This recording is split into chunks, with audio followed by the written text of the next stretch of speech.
কাটি দিয়া পিঁয়াজ পাতবোৰ চাওক এইবোৰ কেনেকৈ আকৌ ওখ হৈ গ'ল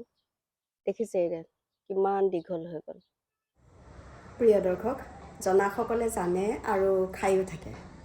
কিন্তু শিকাৰুসকল উপকৃত হ'ব বুলি ভাবিয়েই পিঁয়াজ পাত কেনেকৈ ছিঙি আনি ভাজিলোঁ লগতে লেটুচ পাতৰ চাটনি কেনেকৈ প্ৰস্তুত কৰিলোঁ সেই ভিডিঅ'টোলৈ আপোনালোকৰ মাজলৈ আহিছোঁ আশা কৰিছোঁ ভিডিঅ'টো সম্পূৰ্ণৰূপে চাব লেটুচ পাত ছিঙিলোঁ এইকেইখিলা পালেং দুখিলামান ছিঙিম বেছি নিছিঙিম এই দুখিলা এইখিনি পিঁয়াজ পাত কাটি দিওঁ আগতে গজাখিনি এতিয়া কাটি দিলে আকৌ পোখা মেলিব এইজোপাও কাটি দিওঁ জোপাও কাটি দিওঁ এই দুজোপাও কাটি দিওঁ এইখিনি চাওক যথেষ্ট ওলালে আৰু এইখিলা পালেং পাত ছিঙো এইখিলা এনেকৈ কেঁচাই খাবলৈ এইবিলাক খুবেই ধুনীয়া হৈছে ধনিয়াৰ এই গতি তথাপিও ইয়াৰ পৰাই কেঁচাকৈ ছিঙি খাব পাৰিছোঁ আৰু তলতো আছে এইখিনি বৰ মানিমুনি গজিছে অলপ ভালকৈ যত্ন কৰি ৰাখিব লাগিব এইখিনি ডিটক্স ৱাটাৰ ধনিয়া এইখিনি আঙুৰৰ টক অকণমান ৰঙা নহয় যিহেতু বিলাহীটো সেইকাৰণে অকণমান ইয়াত গৰম কৰি লৈছোঁ এইখিনি সৰু আলু এইফালে এইখিনি ধোৱা মেলা কৰি থোৱা আছে লেটুচ পাত আৰু পালেং পাত এইফালে পিঁয়াজ আৰু জলকীয়া কাটি থোৱা হৈছে আৰু এইখিনি পিঁয়াজৰ পাত মই কাটি লৈছোঁ বেছি মিহি নকৰোঁ এটা জোখত কাটিম দাইল তেল মৰা যাব এতিয়া তেল গৰম হৈছে কেঁচা জলকীয়া আৰু পিঁয়াজ দি দিছোঁ অলপ সময় ভাজি লৈছোঁ এতিয়া কাটি ৰখা আলুখিনি দি দিছোঁ তেলত আটাইখিনি ভালদৰে অলপ দেৰি ভাজি লৈছোঁ হালধি আৰু নিমখ দিছোঁ এইফালেদি দাইলখিনি তেল মাৰিছোঁ আলু ভাজি থকাৰ সময়তে দাইলখিনিত ধনিয়া দি দিলোঁ আলুখিনি আধা সিজা হোৱাৰ পিছত কাটি ৰখা পিঁয়াজৰ পাতখিনি দি দিছোঁ অলপ দেৰি ঢাকি ৰাখিম পিঁয়াজ পাতখিনি মজি যাব পোৰা বিলাহীটোৰ বাকলি গুচাই কাটি লৈছোঁ চাটনিখন কেনেকুৱা জোখত কাটি ল'ব সেয়া নিজৰ লগত কথা লেটুচ আৰু পালেং পাতো কাটি লৈছোঁ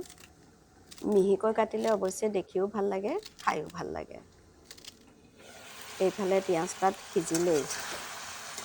সিজিলেও তেল বিৰিঙিবলৈ অলপ সময় লাগিব মই আৰু অকণমান তেল দি দিছোঁ কণী কেইটা খাব নিজৰ ইচ্ছাৰ কথা মই এটাহে দিছোঁ কণীটোৰ জোখত নিমখ অলপমান দি দিছোঁ নিমখ দিয়াৰ পিছত লগে লগে কণীটো ভাঙি দিলে মিলি যাব নহ'লে অমলেট হৈ যাব বেছি সময় নালাগে কণীটো সিজিবলৈ এয়া চাওক মিলাই দিয়াৰ লগে লগে ভাজিখন হৈয়ে গ'ল গৰমে গৰমে খাব লাগে দেই ঠাণ্ডা হৈ গ'লে বেয়া লাগিব খাবলৈ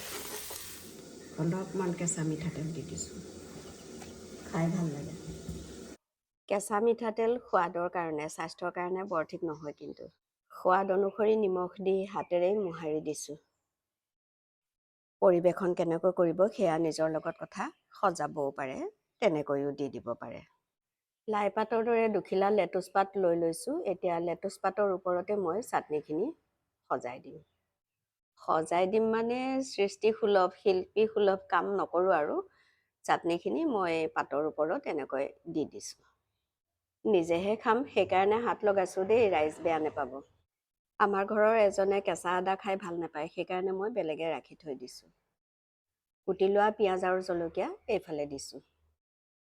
ধনিয়া পাত ছিঙি দিছোঁ কুটি দিয়া নাই নেমু মটৰ গাজৰ বিট কমলা আপেল যি ইচ্ছা তাকে এতিয়া দিব পাৰে গোলনেমু এটা কাটিছিলোঁ ৰস নাই চাওক নাই যি নাই একেবাৰেই ৰস নাই